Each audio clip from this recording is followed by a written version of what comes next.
ভোটের নির্বাচন হোক আর মধ্যরাতের নির্বাচন হোক, সেই নির্বাচন তো আওয়ামী লীগের কাছে সুষ্ঠু মনেই হবে, এটাই তো স্বাভাবিক। এর বেশি আমরা আওয়ামী লীগের কাছে আশা করি না। সেই মাননীয় স্পিকার, আমার পূর্ববর্তী প্রতিটি বক্তায় 2 থেকে 3 মিনিট বাড়তি সময় পেয়েছে। আশা করি আপনি আমার সাথেও ইনসাফ করবেন। মাননীয় স্পিকার, আমাদের মাননীয় আইনমন্ত্রী দীর্ঘ সময় বক্তব্য রেখেছেন এবং ওনার পুরো বক্তব্যটাই আমাদেরকে নিয়ে, সুতরাং তার কথার কিছু জবাব না দিয়ে তো আমি মূল বক্তব্যে আসতে পারি না। যুক্তিবিদ্যার খুব বেসিক একটা লজিক্যাল ফ্যালাসি হচ্ছে অ্যাডোমিনাম ফ্যালাসি, অর্থাৎ ব্যক্তিগত আক্রমণ। যখন কিছু আর বলবার থাকে না, কোনো যুক্তি আর দেবার থাকে না, পাল্টা কিছু লজিক্যাল কথা বলার থাকে না, তখন ব্যক্তিগত আক্রমণ আসে।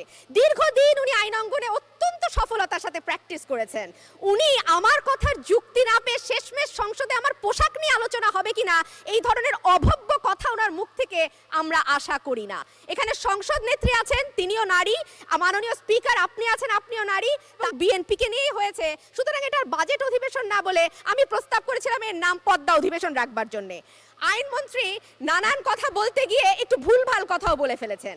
আমি হেলাল উদ্দিন সাহেবের কথায় বলেছিলাম তিনি সরকারি খরচে গেছেন, একেবারেই তাই। 22শে মে 2022 তারিখের প্রথম আলো পত্রিকার হেডলাইন যদি দেখেন, সেখানে বলা আছে সরকারি টাকায় শিক্ষা সফর, ফেরার পরদিন গেলেন অবসরে, এবং কোন 3টা প্রকল্প থেকে তার এই সফরের ব্যয় বহন করা হয়েছে সেটাও কিন্তু এই রিপোর্টে খুব পরিষ্কারভাবে বলা আছে। মাননীয় আইনমন্ত্রী 2014 এবং 2018 সালের নির্বাচনকে জাস্টিফাই করার জন্য কেবল একটি লাইন ব্যবহার করেছেন, সেটা হচ্ছে এই দুটো নির্বাচন সুষ্ঠু হয়েছে।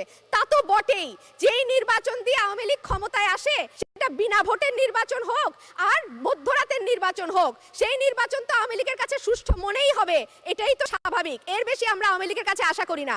সেই 73 সাল থেকে তো দলীয় সরকারের অধীনে নির্বাচন দেখছি এবং 73 সাল থেকে দেখছি আওয়ামী লীগের অধীনে কি ধরনের নির্বাচন হয়। সুতরাং তারা যখন আমাদের সময়কালিত ব্যক্তি, হজে যাওয়া ব্যক্তি, বিদেশে থাকা ব্যক্তি, অসুস্থ ব্যক্তি, তাদের নামে মামলা দিয়ে, গায়েবী মামলা দিয়ে, মিথ্যা মামলা দিয়ে একেবারে জেরবার করে ফেলা হয়েছে।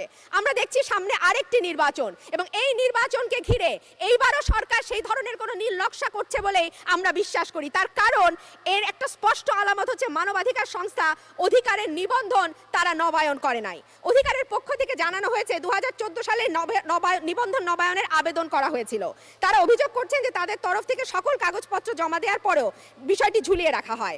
এক পর্যায়ে 19 সালে অধিকারের পক্ষ থেকে উচ্চ আদালতে রিট করা হয়, সেই রিটের নিষ্পত্তি হয়নি। রিট নিষ্পত্তি না হওয়া অবস্থাতেই এর নিবন্ধন বাতিল করা হয়েছে। এটা উচ্চ আদালতকে অবজ্ঞার শামিল। মাননীয় স্পিকার, আরেকটা বিষয় আমি বলতে চাই যে এই ঘটনার পর জাতিসংঘের মানবাধিকার সংক্রান্ত হাই কমিশনারের কার্যালয় OHCHR এর বিবৃতিতে বলা হয় বাংলাদেশের খ্যাতনামা মানবাধিকার প্রতিষ্ঠান অধিকারের নিবন্ধন নবায়ন না করার সিদ্ধান্তের ঘটা করে, অর্থাৎ নাগরিক সমাজকে চাপে রাখা, বিরোধী দলকে চাপে রাখা, ভিন্ন মতকে চাপে রাখার পর এখন মানবাধিকার যে সংস্থাগুলো আছে তাদের উপরও এক ধরনের প্রচ্ছন্ন হুমকি এবং চাপ গত কয়েক বছর ধরে আমরা দেখছি। মাননীয় স্পিকার, আমরা দেখেছি কিছুদিন আগে আমাদের আইন শৃঙ্খলা রক্ষাকারী বাহিনীর কিছু ব্যক্তির উপরে ব্যক্তিগত নিষেধাজ্ঞা জারি করা হয়েছে।